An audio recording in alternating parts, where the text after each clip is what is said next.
India news के social media platform पर आप सभी का स्वागत है। आपके साथ मैं हूं आयुषी महर्षि। कभी भारत को दुनिया का सबसे गरीब देश कहा जाता था।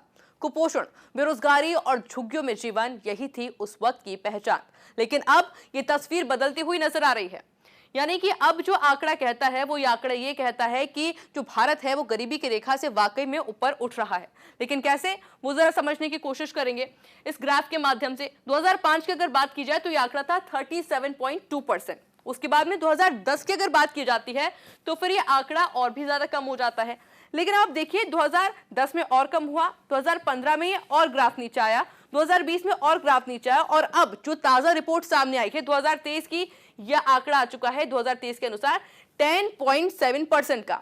और इससे हम अंदाजा लगा सकते हैं कि ये वाकई में संभव हो पाया है। यानी कि भारत के अंदर जिसकी हम बात कर रहे हैं गरीबी रेखा की, वो वाकई में कम होती हुई नजर आ रही है। लेकिन सवाल यह है कि ये आखिर संभव कैसे हुआ, और क्या भारत सच में गरीबी चक्र से बाहर निकलने लगा है? क्योंकि संयुक्त राष्ट्र विकास की ये रिपोर्ट थी जो इस वक्त हम आपको दिखा रहे थे, और उसके अनुसार हमने पता लगाया यूएनडीपी की कि वाकई में ताजा रिपोर्ट्स के अनुसार जो भारत है वो गरीबी की रेखा से ऊपर उठा है। 2015 में आपने देखा कि भारत में 25% से अधिक आबादी बहुआयामी गरीबी में थी। इसका मतलब यह है कि न सिर्फ पैसों की कमी थी, बल्कि शिक्षा, स्वास्थ्य, स्वच्छता और पोषण की भी कमी देखने को मिल रही थी।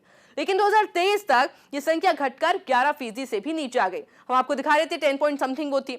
यानी कि लगभग 13 करोड़ लोग गरीबी रेखा से ऊपर उठे हैं। खास करके उत्तर प्रदेश, बिहार, मध्य प्रदेश और झारखंड जैसे राज्यों के अंदर भी ये तस्वीर बदलती हुई वाकई में नजर आई है। लेकिन बात यह है कि इस गरीबी घटने का जो श्रेय है ये किसको जाएगा? ये जाएगा इन्हीं सरकारी योजनाओं को। क्योंकि सबसे पहले हम बात कर रहे हैं जो प्रधानमंत्री नरेंद्र मोदी के द्वारा तमाम योजनाएं चलाई जा रही है, जिसका सीधे तौर पर असर इसमें देखने को मिल रहा है। जैसे कि प्रधानमंत्री उज्ज्वला योजना, जिसमें गरीब महिलाओं को मुफ्त सिलेंडर मिले और खाने पीने की चीजें मिली, समय पर मिली, स्वास्थ्य दोनों में फर्क उससे पड़ा है। इसके अलावा जनधन योजना, जिससे कि करोड़ों लोगों के बैंक खाते खुले हैं और पैसा सीधे उनके खाते में ट्रांसफर होने लगा है।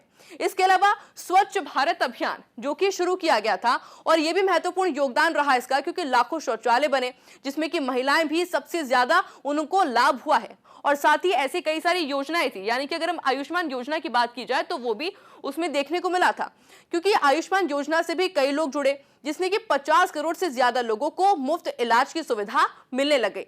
और इसमें मील का जो पत्थर साबित हुआ वो सबसे महत्वपूर्ण योजना थी, और वो योजना थी पीएम आवास योजना, जिसने कि गरीबों को पक्के मकान मिले और जिससे कि उनके जीवन स्तर में तो बदलाव आया ही आया, और साथ ही में डिजिटल इंडिया को भी इससे काफी ज्यादा पंख लगते हुए नजर आए थे।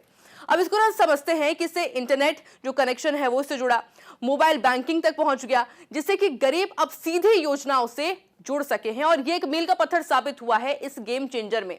भारत की गरीबी अब सिर्फ इतिहास नहीं बल्कि बदलाव की कहानी बन रही है। आज देश आत्मनिर्भर बनने की और बढ़ रहा है, और करोड़ों लोग बेहतर जीवन की भी उम्मीद कर रहे हैं। और अगर यही रफ्तार बनी रही तो बहुत जल्द हम गरीबी को केवल किताबों में पढ़ पाएंगे। यही देखने को मिलेगी बदलते हुए भारत की बदलती हुई तस्वीर।